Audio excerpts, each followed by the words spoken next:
the beauty standards out here, they promote like paler skin, whitening lotions, and why is there no masculine, call it moreno, like dark skin, like tatted up, like strong figures? And also, like I just want to say that I genuinely, this isn't me joking, I honestly think I'm a direct descendant of Lapu Lapu. Connection.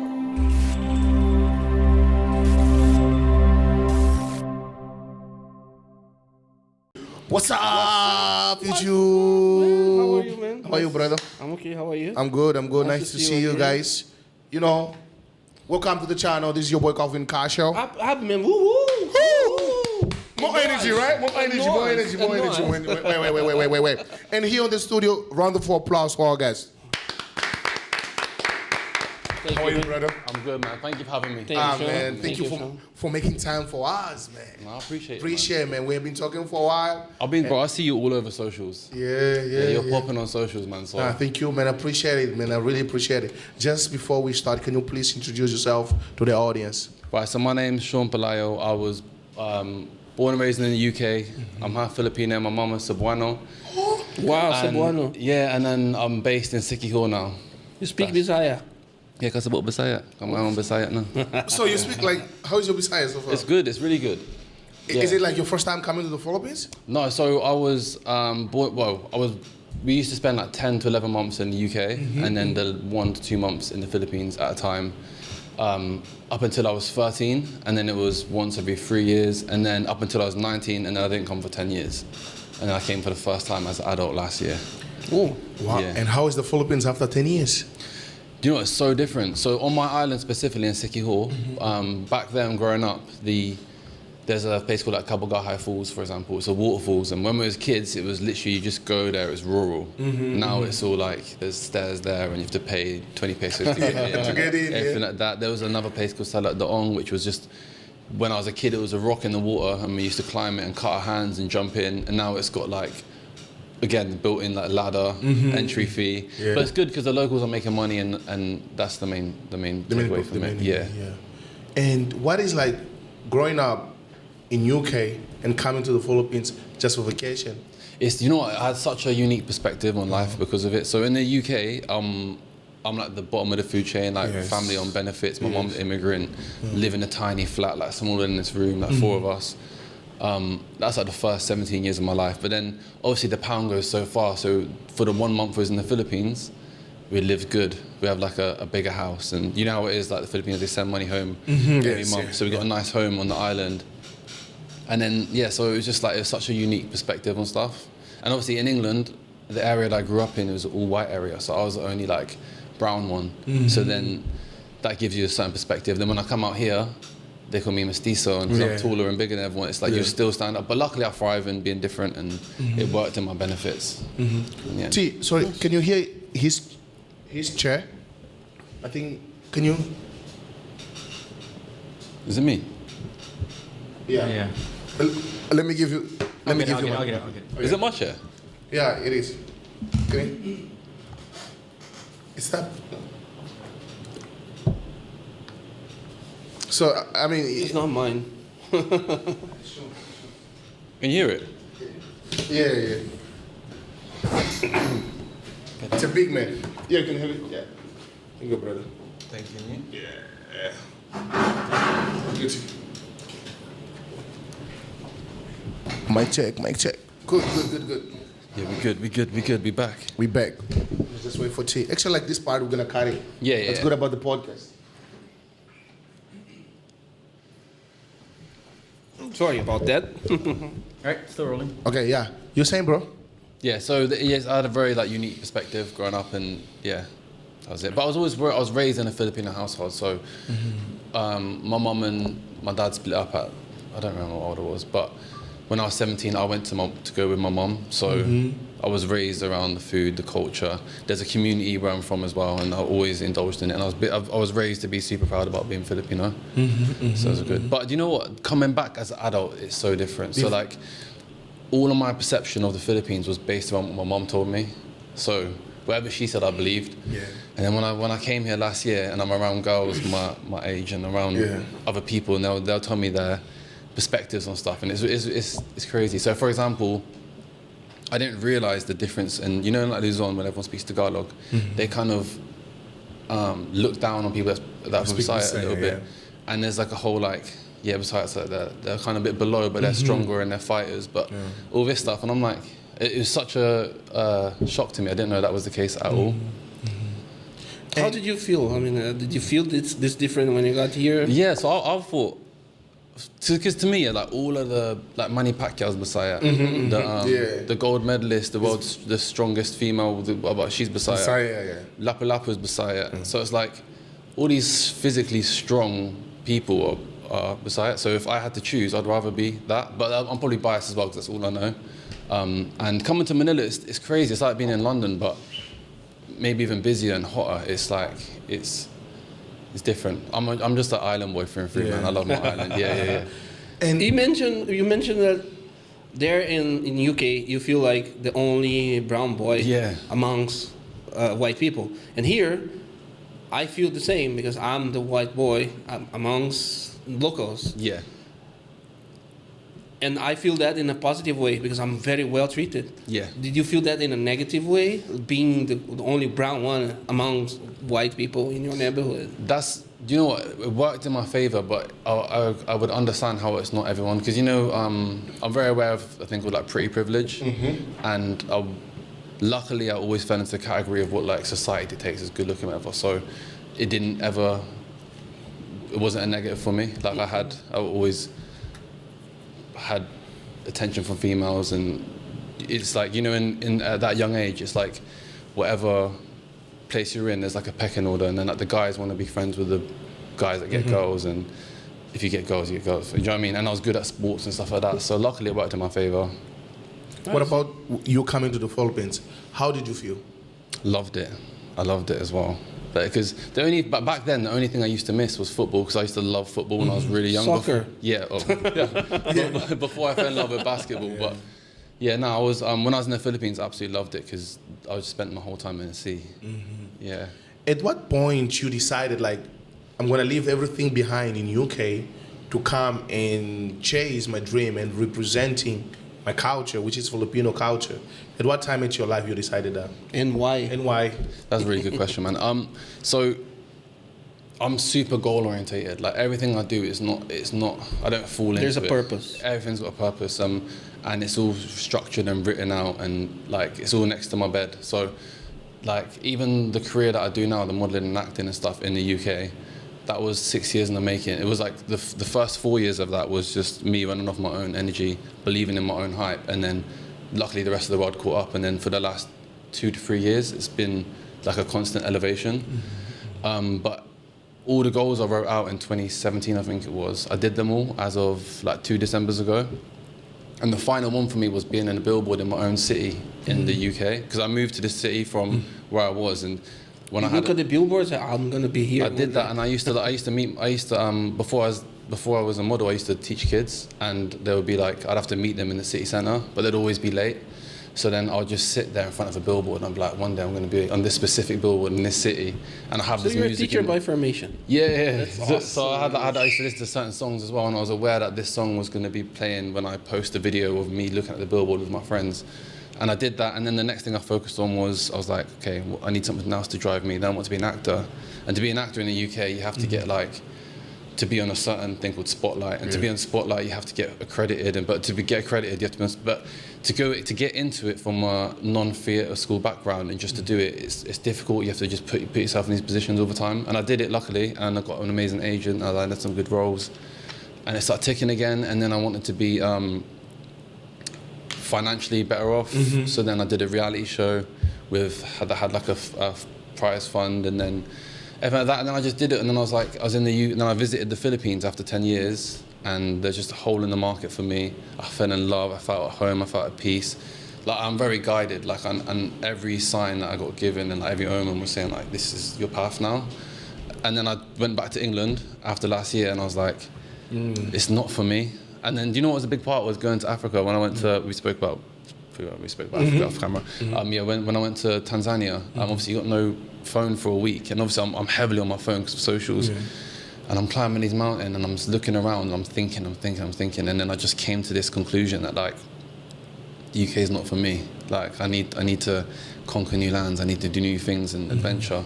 So then I was like, it makes sense for me to go back to the Philippines. There's nothing stopping me. I've got no mortgage, no kids, no wife, anything like this. So I was like, it's a good time for me to go. And when I was here last year, when I went to Domagate, when I went to Manila, Cebu, Bohol, I'll go to the shopping malls and I'll look at the billboards and I would see the beauty standards out here. They promote like paler skin, whitening lotions and all this stuff. And I'm like, wait, why is there no, and K-pop's a big thing and they feminize a lot of the guys and stuff. And I'm like, why is there no masculine, like we call it moreno, like dark skin, like tatted up, like strong figures. And I'm like, whoa, there's a market for me here. And as soon as I put it into the universe, I was just attracted like I don't want to name the brand yet, but it's like the biggest, one of, if not the biggest brand out here. They got in contact with me straight away. They offered me like an 18-month contract, but I went back to England, obviously. So I came back this time. I'm in negotiations with them for the 15-month one. Should be confirmed by today. Should be confirmed yesterday. It's going to be confirmed. Bro. Yeah, it will be. So they offered me that they want me to do their active wear and their underwear. And it's like, the contract's crazy, and it will put me on billboards, it will put me everything like this, and it will like just fast track my manifestation to like 6 months. And then every meeting I've gone into, I haven't lost my purpose. I've told them straight away, like, I represent Messiah, I represent Moreno, I represent tattoos, it's strong. I don't want to do anything that's out of brand for me. And then I met with all like the top agencies and agents out here as well, and they all believe in what I'm saying, and they just see it, because obviously they're looking at it in a money perspective as well. Like, yeah, this guy's very marketable. So yeah, so that's where I'm at now. Okay. You said something nice. I'm not gonna negate my roots. What drives you to have this mindset? Because it's what you said. I mean, the market asks for that. Yeah. Feminized guys, all white, and you are opposite of that. Yeah. You are very strong. You're fit. You're a tall guy. You're masculine. And this today, this is not well seen. Yeah. So, what drives you to go against what the market is asking? I think just because it's who I am, and I think like if you don't stand for something, you'll fall for anything. And if I let someone come into me and like make me sell out on doing something or doing something that's out of character for me, and also like a big part of it is my mom. Like, my mom would kill me if I did anything that doesn't match with my character and stuff like that. She's like heavily invested into my life here. Like, if I don't post, she's on my case about me not posting. If I do certain things, she's on it. Like, if I look skinny, she'll tell me like, you're looking small, but eat some more. Like, she's just on me all the time as well. So it's like, it's bigger than me. It's bigger than me, and I can just see it, man. Like, you know, because I can see it so clearly. I'm like, if I was a kid here and I was raised here, I would want to look like someone that looks like myself and represents myself. I would want to choose that option instead of what they've got now, which is, Let me ask you this, bro. Sorry. I just to stay on this subject a little bit, like I kind of want to just know like what some of those conversations were like, because that is the trend right now, right? So is it more like you're influencing them, or they already kind of like forecast seeing it moving this way? Because I'm already like, I'm real visual too, and when I see something, like I just know what it's gonna look like at the end, and I feel like it's not gonna stay like that for long, dude. It has to move in this type of direction. So like, you know, the guys from SB19, even if they are like in that K-pop shit, sorry. No, it's okay. You know, like they look more manly though than the other ones. You know what I mean? Like they're like, if you look at them, sometimes they look girly or whatever, but then there's also some like some of the guys, they just look different. Like they're more brown, you know what I mean? Like it's, and from what I hear, they were pretty well received in the US. But I don't know. I personally don't think so, because I don't know who they were working with.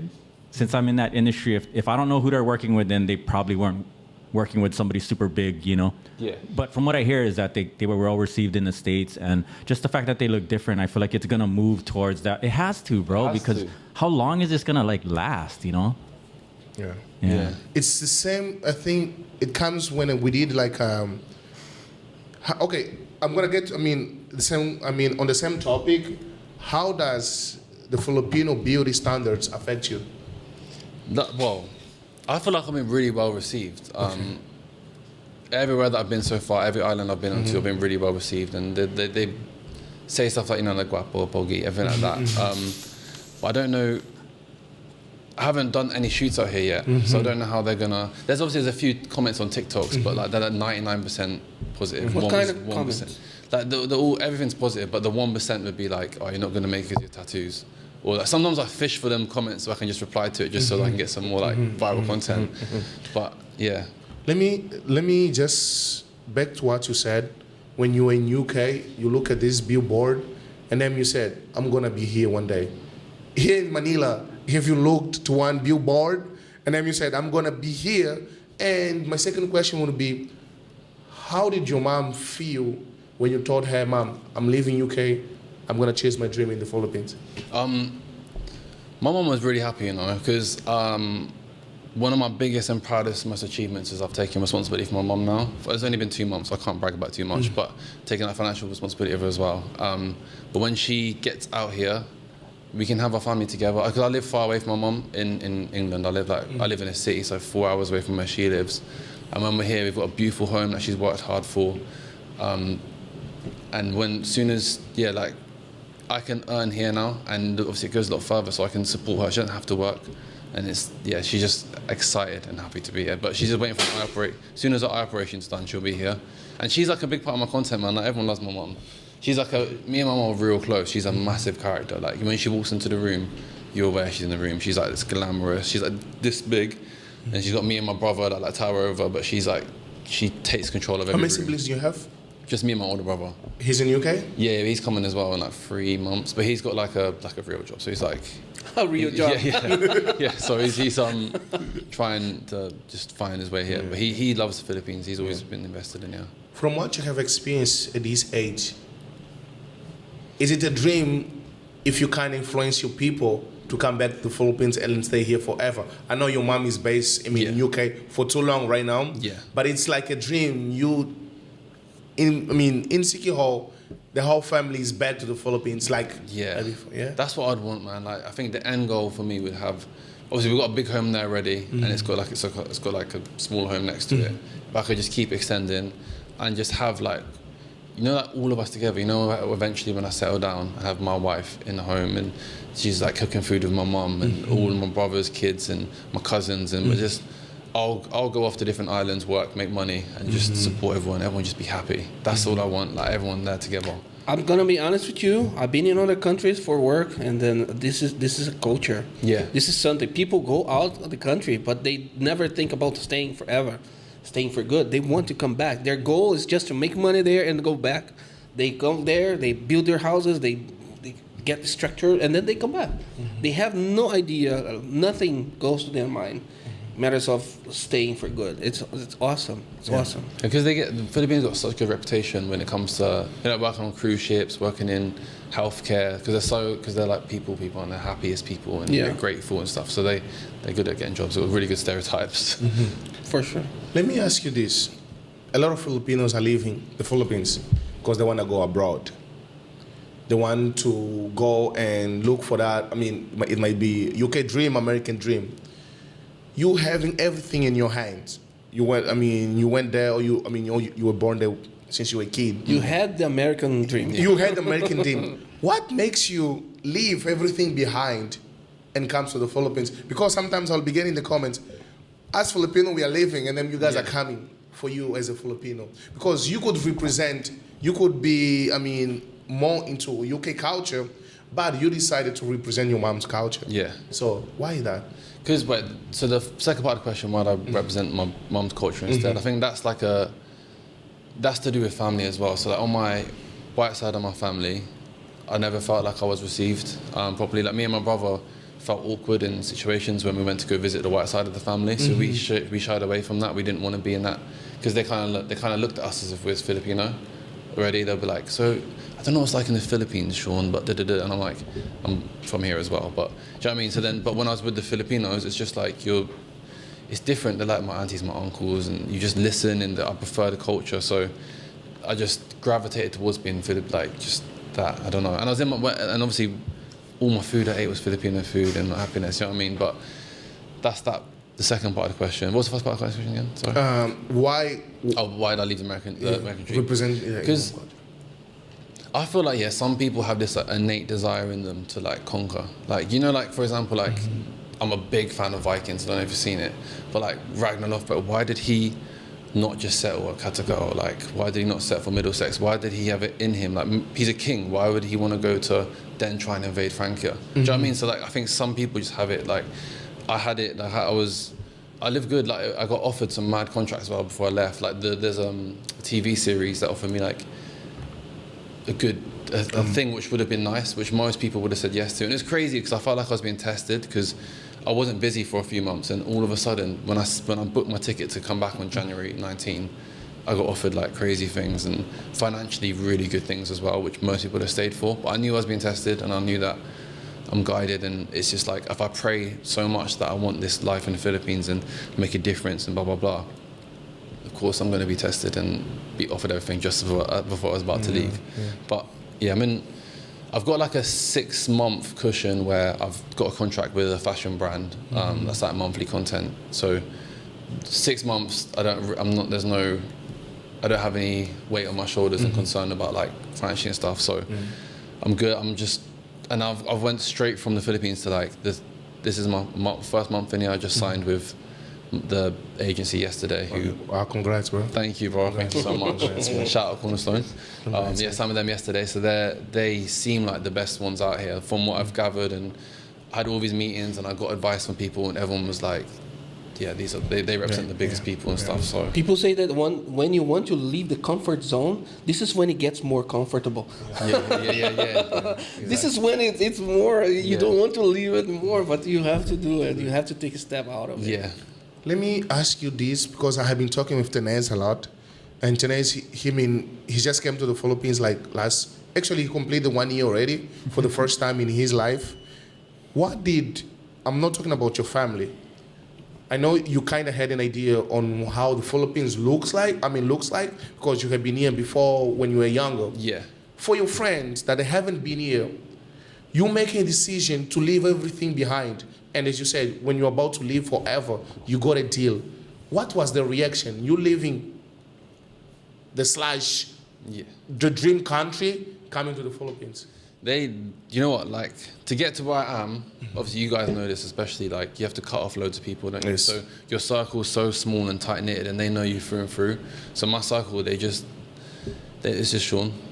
It's just like, it's what I do. It's like they knew whatever I put my mind to and whatever I set my mind to, I'm going to be successful in. And it's something I do. Like, it's not out of character for me to make a big decision like this and chase something massive. So. Yeah, some people don't want you to get successful. Nah, that's what my circle is. Yeah, everyone's successful in my circle, and we all chase dreams, and we're all passionate and big, and we don't need to be with each other every day. Like, 2 of them have got kids and families and stuff like that. So if you want to be a shark, you need to swim among sharks. Yeah, exactly. Yeah. Bro, I'm really proud of you. Thank you so much. You know, like, you leaving everything behind to come here, represent your culture, and not going to the direction where everybody's going, but you're going to the direction opposite. What Absolutely. you think is right and what you think it should have been done. Yeah. And you taking that first step. I wish you all the best. Like, I'm pretty sure you're going to succeed on this, and I have seen the numbers, and I have seen, like as you said, you have signed your contract yesterday, and I'm pretty sure there's more blessing to come. But let me ask you this, right? As someone that was raised, out of the Philippines, once you come here, how do you see yourself staying here? Because do you see yourself staying here for long, or you see yourself at this phase right now, just staying here for like 1 to 2 years, but you really see yourself retiring in the Philippines? I think the next 3 years I see myself here. So the game plan we have, there's like it's crazy, you know, like the people I'm with, there's like a 13-person team, like for just me, it's mad. But the game plan we have is like the first year I'm going to be focusing mainly on socials and building that and just getting my name out there. Then whilst learning Tagalog, and then the second year is when we like go into integrate into like showbiz and acting and stuff. And then by the third year, hopefully I should be artist and all this stuff. That's the plan. Yeah. I saw one picture that you posted. I think it was 13 years ago. You and your friend on the pool. Yeah. I mean, how did you? I mean, I think it was 10 years difference, if I'm not mistaken. Yeah. I've known him since I was a baby as well. Since you were a baby, right? So you just saw him after 10 years? Yeah. How was it? No, he came to England and lived with me for a bit as well. But I have got friends on my island that I haven't seen for 10 years, and it was crazy. I was just literally, because every day I got into a routine of waking up in the morning when the chickens are doing their thing, and then I walk to the beach and I just ground myself, and then I was just seeing one of my friends when I was a kid just walking. He's a fisherman now. I was like, whoa. And his physique, like, this is a random fact, but his physique's crazy, man. He doesn't even train. He's a fisherman and he lives off the island and all this stuff. I'm like, yeah, man, that's got a sick physique. But yeah. Why Siquijor and not Manila? Do you know what? I'm glad you asked that, because I feel like when I say like I'm an island boy through and through, yeah, it's in my blood. It's like it's in my DNA. That's what I'm most alive when I'm there. I glow when I'm there. But I feel like Manila's just, for me, I'm looking at Manila as it's work, but not in a bad way. It's super fun as well. But it just reminds me of the UK a lot. It's so much stuff going on, and it's loud and everything like that. And I just want to be, I don't know. My piece is in the island. When you're coming next month, right? You're both coming. Yeah, I'm coming. Yeah, I'm coming. No, the provinces in the Philippines is another thing. It's completely different than Manila. The climate and then the vibe is completely different. 100%. My wife is from the province. Every time I go there, I'm another person. Yeah. I don't even bring laptops. I remember going to the airport, and then the lady from the security asked me, oh, "You have to remove your laptop from your bag." I said, "No laptops. Yeah. No work. No civilization. I want to take." And I'm with you with that. Even just like the clothes, I wear like the 200 peso shorts that you just buy at the side of the road. That's all I wear, just that and some sliders. I don't even wear a top. I don't bring shoes there, only sleepers. Only sleepers. Yeah. No, actually, like, I love islands as well, but the last time we went and I got sunburned. Me both, bro. You and me both. Wow, we got fucked up. Borderline fucking we didn't use sun poisoning. We didn't use it at all, bro. I look like right now I'm still dark. Like it's piercing, isn't it? It's no. Bro, like I even like right now we are going on a 1 month trip. So we're going to Boracay, 5 days. From Boracay we're going straight to Cebu. Cebu we're gonna do Siquijor. Siquijor we're gonna do Bohol. And Bohol come back again. And then from Cebu, we're going to Palawan. Yeah, I'm going to Palawan. Yeah, so from Palawan, we're coming back to Manila. Manila, we're going to Surigao del Sur. And then Surigao del Sur, because I have to attend his wedding on Surigao del Sur. And then we're going to Siargao. Like... What, back to back? Back to back, yeah. Straight. No, I'm going to because I feel like I want to kind of... I'm too based in the city. I'm too based in Manila. If you see most of my interviews, it's in Manila. So I want to get another perspective of other foreigners that are not based in Manila. So have you adventured out of Manila much already? I did already, but by that time I was not doing street interviews. Okay. I wasn't doing that. I was like doing food content. Like I have been to Siargao, Boracay, Cebu, Pampanga, Vegan, Baguio, Batangas. Like I have been to all these places, but I wasn't making videos. Okay. So now I feel like I want to go back.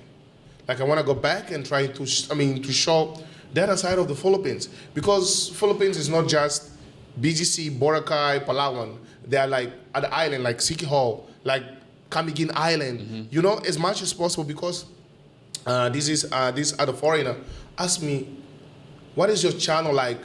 And then I said, my channel is a guide to all foreigners that wants to come to the Philippines. There you can find any type of question, any type of topic. That's the purpose. Go there, you're gonna find it. So it's I don't know how to describe it. That is just how I describe it. Yeah. So other people, they might have other ways on describing, but that is just how I describe, the channel. So do you think like you've got a responsibility now to give a perception of the smaller? Yeah, it makes sense. You've got like 100,000 people watching plus now. So yeah. Because some people they call Ambassador Calvin, because we kind of promote the culture as much as possible. We want to show the other side of the Philippines. We know that like Philippines is well known. Everywhere you go, they're gonna know. But there's some stuff we want to show. Because as a foreigner, I've been here for 9 years. People, they're just going to come here, stay for a week, do vlog, food content, blah, blah, but I feel like I'm local. Yeah. Whatever happens to the local people, it automatically affects me as well. Of course. Because I'm based here. Okay, I might be a foreigner. You're a resident. No, but it's all different. But I'm resident in here for 9 years. So as much as possible, I want to show other side of the Philippines. Because Philippines is more than just balot, adobo. Yeah. It's more than that. It's more than that. And you approve of that as well. Because you had all the chance to say, I'm not going back to the Philippines. I have my life here. Everything is good. I have everything that I want. Why will I go back to the Philippines? That's why, that's why I ask you. A lot of Filipinos are leaving the Philippines. They are going abroad. What makes you decide to come back? Just get it. Yeah. Because for other people, they might be like, oh, this is crazy. It's my dream to go to UK. Yeah. It's my dream to go to America. But here you are. You want to, let me get back, represent my culture, show to the people that Filipino models or whatever, it's more than what you guys have seen. I have other perspective. I have, other vision. And let me ask you this. I feel like I talk a lot. It's well said. So let me ask you this. Right now you're based in Siquijor, right? So how is life in Siquijor? Life is slower, definitely. It's definitely slower. And it's more, it's peaceful. That's the main word I'd use to describe it. It's just, I'm at peace when I'm there. There's no, you don't have to be anywhere at a certain time or doing it's all on you, schedule's on you. And it's like the lowest crime rate in the Philippines. There's nothing to be concerned about or worried about. Everyone's loving, everyone's happy, and everyone's receptive of me. And the more I promote Siquijor, the more I'm becoming like ambassador for Siquijor. Amen. Yeah, and it's like they're joining the local basketball teams and slowly just getting involved with all the. We did like our own version of Sinulog on our island, and then we got it's great. Yeah, it's beautiful, man. And I get invited to all these things now, and just. I want to put it on the map as much as I can, especially and Cebu as well. Obviously, 'cause that's like I say I haven't thought about what I'm going to say right now, but I say that my heart is with Siquijor, but my blood is Cebuano. So I have a responsibility to represent Cebu, but my heart is. And also, I just want to say that I genuinely, this isn't me joking. I honestly think I'm a direct descendant of Lapu-Lapu. Because he you know what, he was. Obviously he's Mactani, he's got 11, he had 4 wives, 11 children. That the likelihood of me being one of them is actually very statistically, it could happen. Yeah. So I believe it, because my mindset is so strong and powerful and bulletproof. Because I believe it, I can use that to overcome anything. Normal things that should hurt me I'm like, I've got a lot of Lapu-Lapu. Even if it's not true, I believe it. As long as you do believe it, nobody else is going to believe for you. Exactly, man. Talk about the island. Since you love it so much, you want to promote it. Yeah. What is good there? What do we have there to do? Okay, so hotels and how much you will spend to come from Manila. Oh, how is the cost of living in Siquijor? In Siquijor? Yeah. Oh, bro, if you have a simple life, normal stuff, we found a few spots on the island now, so there's a place here, so that's the best chicken you can think of. Yeah? Chicken and rice here, 150 pesos, and you get 2 breasts. Gravy. Don't tell that to Tenez. Tenez, he'll have to go to this kind of place. We've only got 1 Jollibee on the island. We got bored of that in 3 days. We rinsed it when we first arrived. Yeah.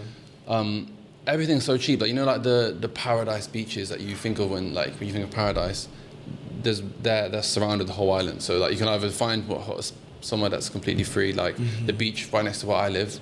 I live in Sandugan, which is the opposite side of the touristy bit. So one side of the island is called San Juan, which is the backpackers village. And that's got so much more stuff available. You got the snorkeling, you got all the the body, all the stuff you want to rent and all that stuff is just on that side of the island. It's popping, there's parties there, everything like that. Every day. Yeah, on my side of the island though, it's just nothing. How big is the island? Only it's tiny, it's 2 hours to get around the whole thing. Okay. Yeah, that's the shape of it there. That's Siquijor. That's the main bit, and then that's what I want. Where's the port? The port's Siquijor, here. So it's just the Siquijor town is in between San Juan and this one. But you can see the waterfalls, you can see caves, the witch doctors. You can go get the witch doctors. Yeah, you can get healed. You can get the healing stuff. What do you mean witch doctor? I like that topic though. Yeah. So I haven't done it yet. There's a sacred tree, and there's a mountain land as well, and you can meet these people, and then you just like literally get. I've seen it on TikTok. I haven't personally done it myself yet, but it's like you get sage. Oh, thank you so much. I'm craving this. Yeah. Yeah, you get. I don't know. I can't be speaking it too much. I haven't done it myself, but I have spoken to people that have come across like the voodoo stuff and all that stuff, and they believe like the locals all believe in. So in the mango trees, there's what's it called? I mean, are people allowed there? Can we? I mean, if I go there, can I check it? Yeah, you can go there. I'll take you there. I don't know if I'll do it myself, but I'll take you there. I mean, what? I mean, why wouldn't you do it yourself? I don't know. You know when you watch a movie at the beginning of a horror movie and they find like a Ouija board, and you just think to yourself, I wouldn't do it. No, it's okay. I'm African, bro. In Africa, we see that a lot. I just see this stuff, and I'm like. The other day, my family have got some land. Don't mess with that. Like you don't mess. My family got some mountain land, and they went to go to take us there to see it. And then one of the roads going up, it was like a horror movie. Like you go up this rural road, and then on the right there's like all these like sculptures, and then the road just ends and it just goes into the jungle. And then my uncle was like, "Yes, just go through there." Then he turned around and just left. Yeah. So me and my friend looked at each other and we were just like, yeah, let's just turn around as well. Like, I just stay away from that type of stuff. Although I'm guided and I'm fated and I've got someone protecting me, and I'm like I still just don't tempt. You know, that reminds me when I was like maybe 16 or 17. I remember my dad took me to his village. So he said, nobody gets out of the car. Nobody, like, he brought us to the village. He stopped the car in the middle of the road. He was like, you know that? That's where I used to stay. You know that school? That's where I used to go. Now, let's go back. No, like I swear. I only went there once and I have never been there. And I don't think I would ever go there. There's no point in messing with it, innit? You invite something in. And I was like, damn, if my dad was born here, he's scared. Why will I go there? Yeah. So, I haven't, I mean, actually I heard about that, about Siquijor, but I don't know if it's true. Someone told me about it. Oh, there's like, no, it's very scary, blah, blah, blah. I was like, come on, this is the fault. That's what, so when I was younger and I was in Cebu, and I'd say that we live in Siquijor, they'd be like, Allah, there's a witch doctor. I'm like, no, like, it's... Wait, can you put that accent again? Can you put that accent again? I like that. That's how I have to speak to my mom. My mom doesn't understand me. Like, if I speak to her like this, she won't understand me. So we speak like half Messiah and then half just in her accent. It's beautiful. I love that. I love that. Yeah. So when you used to go to Cebu, people they were like, oh. When we used to go to Cebu was really small. We used to stay in like the slums there, and like my mom's from Basak or Boso, so it's like slums. But I went back there last year and it was beautiful, man. I seen like there used to be a basketball court in the middle of like, imagine it's all like rural, broken down, all that stuff, and then in the middle was a nice court outside my Lola's house. And I was like, as a kid, I always seen people playing it, and then now I went there and I can play, obviously. So went there and just fuck some people up. How much? You're tall, of course they're gonna let you play. Yeah. They were like the first Pinoy dunker, and I was like, I can't dunk. Just let them all down. Let me ask, how much you want to do for the Filipino culture in general? I want to be my goal and I want to be the face of the Visayas, the face of the Moreno, and I want that, like, I don't think it's out of reach. I think I can definitely do it. So just work towards it every day now. I think it's a very measurable goal as well. You know, when you set like a smart goal, and you make it specific, measurable, achievable. That there's so many different variables I can measure. So, do you know what I mean? So like even like, I'll say it now, and it will sound crazy right now because at the moment, like a lot of viewers won't know who I am. But in like 2 years' time, when this clip gets cut at the beginning of an inspirational video, and I say that I'll be on the cover of Vogue out in the Philippines, amen. It will happen because I've seen Apawang Odd do it. There's that Brent, that TikToker guy that all the girls know, the Brent something. He's like the biggest like makeup person. I don't know what it is, but he is. I follow him now. He's proper sick. But he got the cover, so I'm like, I could do it, man. As long as I stand for it. If I stick to my ethos and stay to my roots and everything, and continue on the path I'm doing, and keep a clean heart, treat everyone good. There's no reason why I couldn't do that in 2 to 3 years. But you mentioned before that Bisaya, and I know because my wife is Bisaya. People in certain ways they look down Bisaya. Yeah. How do you play, and what's your goal? What's your gameplay to overcome this? So last year I went to Bahama and I met this girl, and she was telling me, because I didn't know anything about this, it was all new to me, and she was telling me she's from Manila, but her ex-boyfriend was from Cebu. So then when she met a new guy, and that guy found out her ex was Cebuano, he was like, oh, I'm not going to mess with him, he can fight. And to me, that's the coolest reputation ever. Like, what, you don't want to mess with us because we can fight? Yeah. And then I started asking people, everyone I came across then, I'd ask them, so like, even, I don't want to talk about politics, but like there's a certain politician that's beside it that's like the very strong-minded and masculine. And like I said, Pacquiao, gold medalist, all these people, I'm like, why is the perception of beside below? Why aren't we the cool, strong ones? Like I would rather be that. If I had to choose one, I'd rather be that than the other. So I was just, yeah, that's where my head's at. So you will rely on your masculinity if someone messes with you? Well, hopefully I'll never get I like that, to be honest. Let me ask you this. You look cool. Thank you. What is like having tattoos in the Philippines? I've had nothing but positive feedback for it, to be honest, apart from the one or two comments. A lot of my tattoos are... Have you met, your Lolas? Not yet. No, they passed away. Yeah, everyone passed away. Yeah. But what was like your mom impression when you came came home for the first time with the first tattoo? It was bad. It was so bad. I was so scared. My first one was my first visible one I got from my mum though, because I got all my sleeves done, my chest done, then I started getting my body done, and I still had I wasn't a full-time model yet, so I was still working in school so I could cover them up. And then when my career started taking off, I was like, I'm doing it. And then basically, like all of my branding is a panda. Like I used to be way more heavy into like the panda branding. So I got tattooed on my hand. So that was the first one. Yeah. But the story is it's for my mum. So like it sounds a bit mad. But my favorite all-time movie, like my what's the word? My comfort movie. You know when you're hungover or whatever. It's Kung Fu Panda 2. Yeah. Yeah, and it's because it's so... Any reference? Yeah, Any reference? It's so relatable for me. So, like, I feel like every one of the movies is relatable for me. So, like, for example, in the second one, I think one is relatable for me. But in the second one, when he becomes, like, he's already the Dragon Warrior, he's with the Furious Five, and he's about to leave the town, and he's going to go on this mad adventure and, like, save Kung Fu, and everybody knows who he is. Yeah. He goes back to his village where his dad owns a little noodle bar, and he's on the posters and stuff. And his dad doesn't care about him or who he is. Yes. And the same as me. Like when I left my little town, I went away. I did the Mine Exchange. I did Deal Home campaign. I was on TV, reality TV, commercials, modeling everywhere. And I go back home and everyone gassed. They're like, "Yo, bro, you're killing it. Yeah, Shaun's killing it." Da, da, da.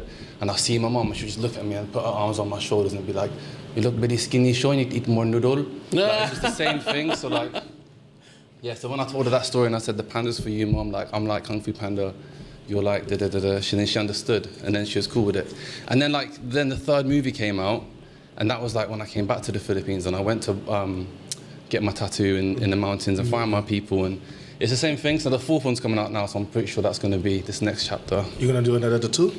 Yeah. How many tattoos do you have? If you I'm covered. I don't know. It's nice to mention the perspective of your mother about your tattoos, because we have a friend, and she has a son, and we went to the beach, and he put like a bandage here. Oh, I hurt my arm. I hurt my arm. After we came back from the beach, he told me that this is not a bandage. He was covering for a tattoo. It was for, the name of his girlfriend. The tattoo? No, it's not. I don't remember what the tattoo is about, but it's a tattoo in her. He thought that her mother was gonna freak out. Yeah. So he was covering like with a bandage. Oh, I hurt my arm. Like, but it's not like that. She kept asking me as well. Like, there's only one more, and I was like, yeah, Mom, one more. And then luckily, like I said, I had in my career in England, how it went was I was working so hard for like I think it was 4 and a bit years, and then after the second lockdown, I had an inquiry from this big brand. One of my friends put me forward for it. Because even then, they needed, for that big campaign, they needed a white guy with a beard. And he was white with tattoos already, and he was like bigger than me. So he told the brand, like, no, you need this guy. This is the coolest look you can go for. And then they looked at my profile, and they're like, yeah, you're right. So then they booked me. I went to Amsterdam. I did the campaign there, and I was so grateful. Came back to the UK, and then I had a DM from like one of the biggest brands in like they're based in Scotland. And they messaged me and they were like, "You're right, Shaun, maybe like, what's your day rate and can we book you?" And I never said a price that high. I just said a really high price because I knew the models they were using, how much they charge. And I was like, I risked it. I was like, I could lose the biggest client because I would have shot them for them for free. If you scroll up in the conversation to 2016, whatever, I messaged them like, hi, my name's Shaun. I would love to collaborate. I can offer you free content. Like years later, they've actually asked me. Yeah. I said the price. I threw my phone to the edge of the bed and I was like, oh. Then one of my friends checked for me and they're like, yeah, what time do you want your flight and hotel? I went to that shoot. It was my first experience of walking into a hotel room with my name on the thing, and I showed so much gratitude. When I got to the big studio, I made sure I shook everyone's hand. I wanted to find out who's responsible for booking me, showed them my gratitude. I was only supposed to do one post, ended up posting that 3 times, speaking about like how grateful I am for them to use me. I became their most booked model. From there, there's a massive brand called Gym King, and they started like doing monthly content with me. Then the PR started fucking with me. Then all the blue tickers and all the Instagram people, they were just like, yeah, this guy's popping now. Let's start inviting him to stuff. And then just through that, I just started growing. And it was literally like that my life changed. And before that, I'd never seen money. I was so broke. Like when I say so broke, yeah, like I can't, like every car that I had, yeah, that would be no radio, no window. Like my back window was missing. The wiper when you have to tie like a shoelace around and just do it when you're driving. And then I pull up the shoots and I have to stand in front of like a range and pretend that I'm this guy. Or there'd be times where like I would never ever miss up an opportunity. If I had a casting last minute, I don't care. I won't turn up to work. I'll lose that. Back then I needed that one day's work would be like whatever.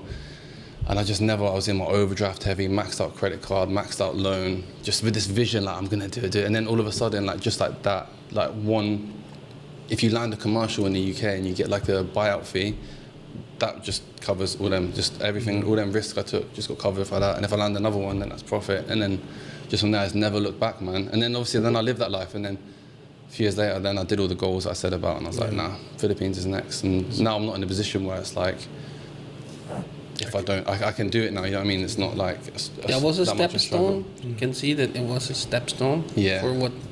And I would prefer, you know, I would hate it if I would have came from, like a rich family or anything like that. Like the struggle is the best part. That's what I wanted to ask you. Like, do you think you going all through everything you went through in UK, it kind of prepare you to come to the Philippines? And do you regret not coming to the Philippines earlier?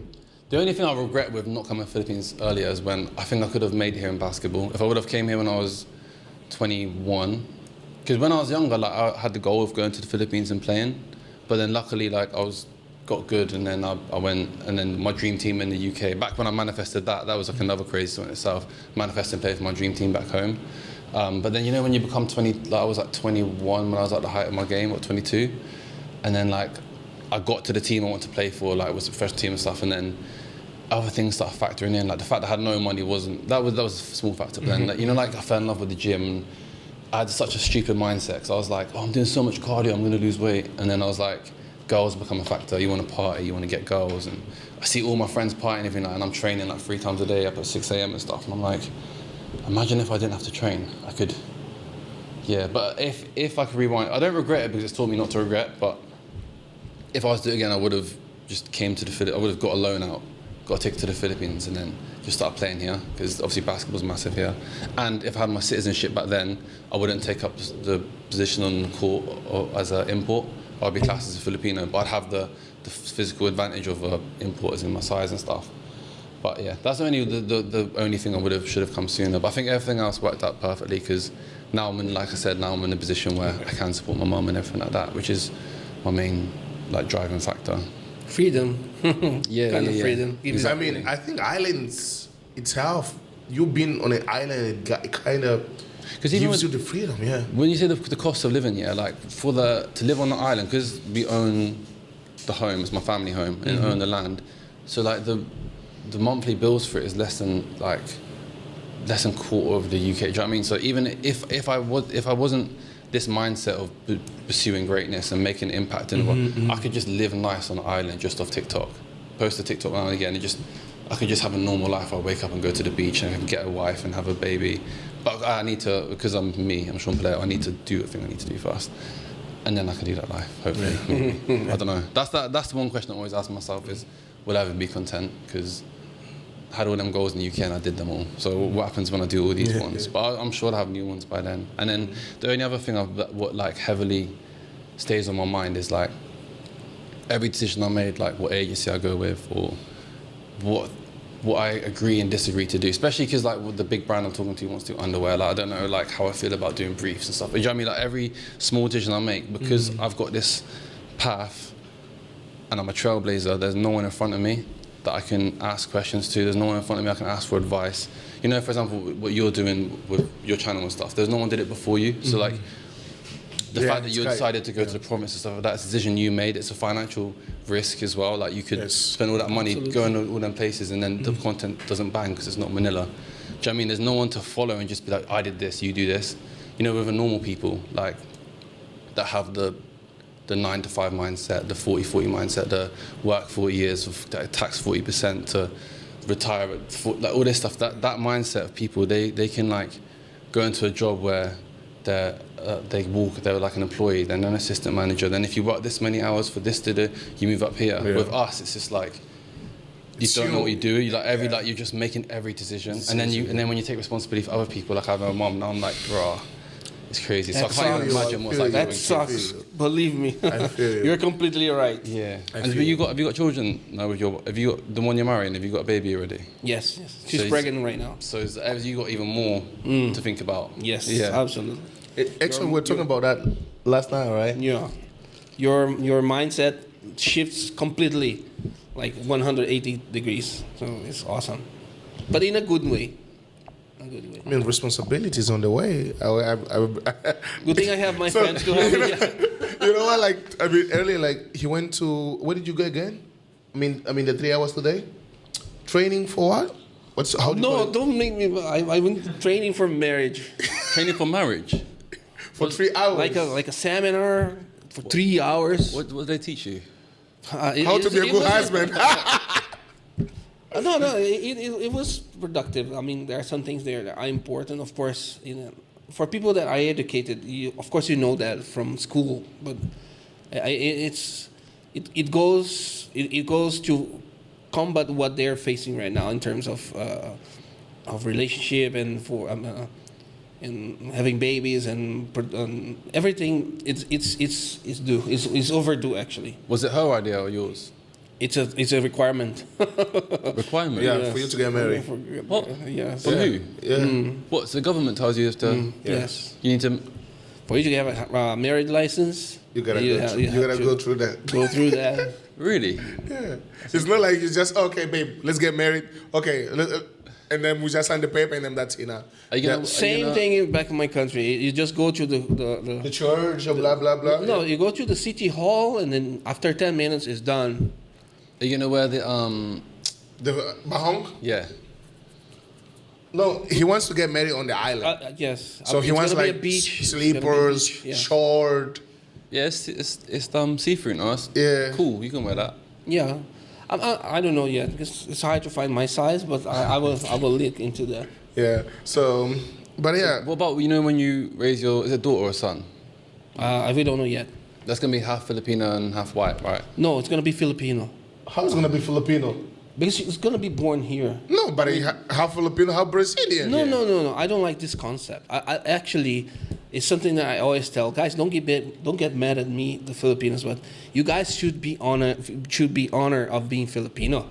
Don't tell I'm half Filipino. Tell I'm Filipino. No, but I mean, come on. No, because if it's born here, it's born here, so it's gonna be Filipino. And do you understand about breeding? I think genetically. Okay, genetically, of course. Genetically, of course. But I'm not talking about genetics. Tenes, where you from? Hawaii. Thank you. Gigi. No, come on. Describe yourself nicely. No. Where you from? How far? Hawaii. Half Filipino and? I think I'm just full. Okay, Tenes is full. What about you, brother? I'm a Filipino. Thank you. What about me? I'm black Filipino anyways, yeah.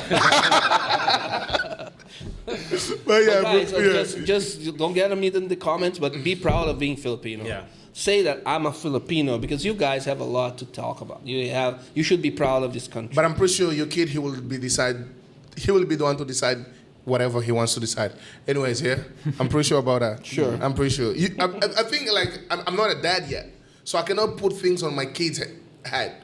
As you like, I'm gonna give an example. As you have been here 13 years ago. what your mom told you, now that you came and you saw with your own eye, it's kind of different. So different. So different. So it's the same thing. It's like, you know, when you speaking about earlier, when like your perception of how your parents made you think what the Philippines is going to be like. Right. It's so different, right? Totally my mom told me that this time I come back, she's talking about, we get one of your cousins to be security. I'm like, security for what, man? Like, I can just walk. Like, no one. Like, why do I need my cousins to walk me through Cebu? That is security when I'm bigger than them as well.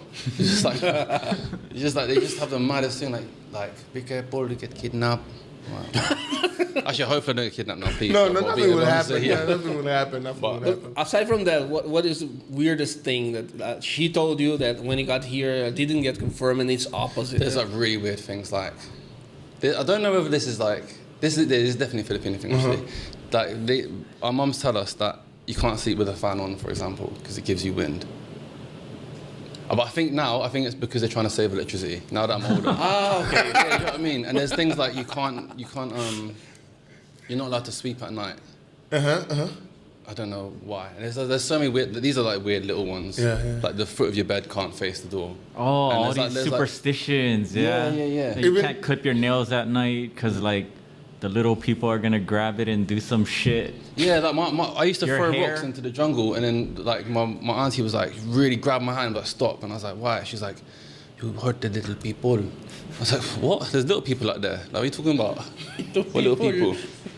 And then even in the mango trees, she's like, be careful. There's balbal, which is like this big black bat figure that chills in the trees.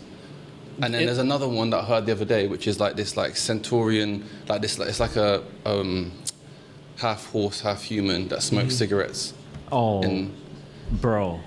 Okay, I gotta tell you guys this story real quick. So this is before I ever came here, right? And like my boy who used to live here in the Philippines told me that he was staying at this like pastor's like house or something, and it was in like the forest, and it was the old forest because like the trees are like huge, right? Dude, he said he saw one of those things. And he said, this is what tripped me out. He was like, the arms were so fucking long. But it makes sense because like if you gotta scratch your horse ass, like it, you know what I mean? Like that was just a weird detail that I was like, holy fuck. And he said he saw it go like behind the tree and then come around the tree. Like a centurion or whatever, right? That's what it's called. What are they called? What's that? Cup. Sorry? Cup. I don't know. I don't want to mispronounce it. I don't understand. But I don't know. Yeah, it's like in Hawaii we hear all these stories about these things. Like if you go in the forest, if you don't want the ghost to follow you, you have to like baliktad your shirt, like turn it inside out or whatever. If you don't, then one's gonna like go home with you. And but if you turn it around, you'll be safe. It's just a ghost, like it'll just like follow you. And you do it? I do it, yeah. Man, you better not mess with those. I mean, it's not like I'm crazy about those things, but I don't mess. If you tell me you have to turn your shirt inside out, you will see me turning inside out, just in case. But also, like some of the perceptions on things. So, like, in my island, there's so many stray dogs, and when you own a dog, it's not like owning a dog here. You don't have it like it's dog on your land, and It's a community dog. Yeah, but like, it is your dog, but you don't have like a collar around it. Like, it's on your land. You raise it since it's a baby, not a puppy. Sorry.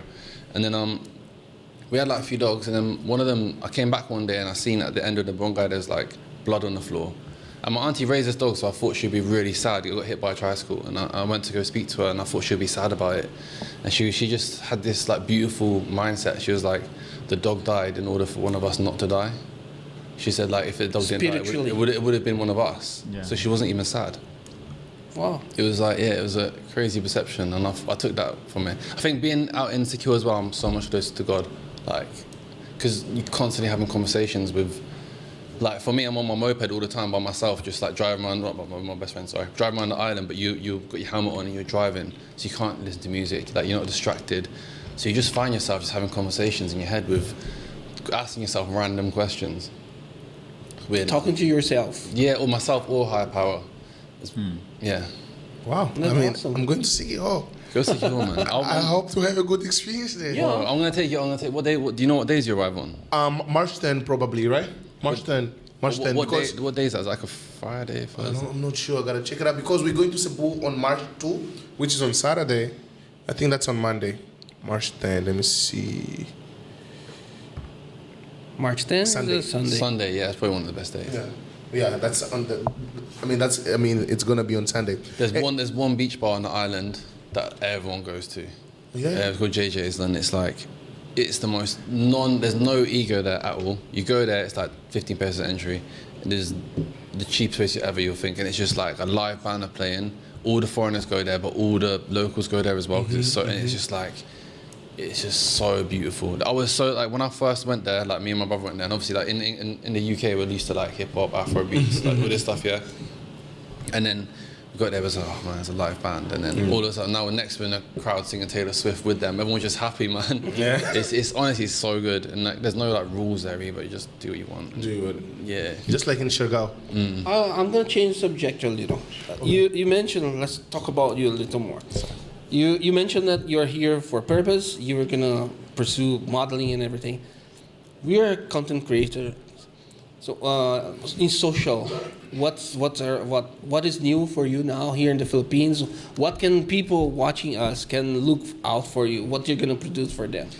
So I'm like just tracing back all my roots, going to all these different places. So like for example, last year I wanted to see Apple Wong Odd. That's been like, because when I was at university, when I studied alongside basketball, my dissertation was on like tattoos in the sports industry and the effect on employability. And then when you do that, you have to do like what's it called again? When you have to like do like a big research thing on like the history of tattoos and And I just, obviously I'm mentioning that I'm Filipino even back then, I've always been proud. So I researched about Apple Wong Odd, and then I'm like, wow, this is the most amazing human ever. Like she used to tattoo our people, she's did all this stuff, and then it was a dream of mine to go there. So when I went there, I documented the whole thing. And that, like I said, that video was like, that went like 25 million views. Even when I got back to England, I'm at random Filipino events and stuff, they'd be like, oh, you're the one that did the tattoo, right? I was like, yeah, that's... And then, so that in itself, like things like that. So even today, I just came... Where was that, in Siquijor? No, that's in Baguio. Sagada. What lady? Sagada. And then like today I went to the court. I researched this basketball court. I watched a documentary in this basketball court years ago, and it's like where they have all like the famous memorials and everything like this, like the Kobe and Gigi, the LeBron, everything like this. It's like there, and it's like that building should have been torn down. Like the government want to tear it down. They refuse to lose. It's got so much story and history and all this stuff. I'm like, I need to go there and play in that court. So that's like another thing I wanted to do. So I've done that today. I'll post that, and you don't know what bit of content's going to go viral, how much reach it's going to go. Like, but then it works the other way as well. Like in my head, yeah, like my mum told me a story when she was younger about Carabao. She got chased up. She got chased up a tree and she got stuck up a tree. So I was like, yo, when I'm older, I'm gonna make sure that like I'm gonna get. I didn't in my head. I didn't get a video with a Carabao, but I was so obsessed with standing near a Carabao and just. Like, I don't know, I had an image in my head of me riding it, but obviously that's probably a bit far-fetched. Yeah. So I thought, yeah, and I had this thing built up for so long, like I'm gonna get the sickest video of the Carabao wearing traditional wear, muscles glistening in the rice lands. And I posted a video and didn't even do anything, no one cared at all. So it works both ways, like you don't know what bit of content's gonna go out there and what's gonna be good. And at the moment, like if my engagement drops, like I've got something I can rely on heavy, which is a bit weird, but my followers seem to like me eating fruit in slow motion. Like, I mean, if I just take my top off and coconut and just eat it. The last one I did had 100 days worth of watch hours, and it's a 10-second video. So like, if you do the math, like I don't know what it is, but someone's watched that many times. So you should be dropping that on YouTube, bro. I know. YouTube's my big thing next. You should be dropping that on the YouTube.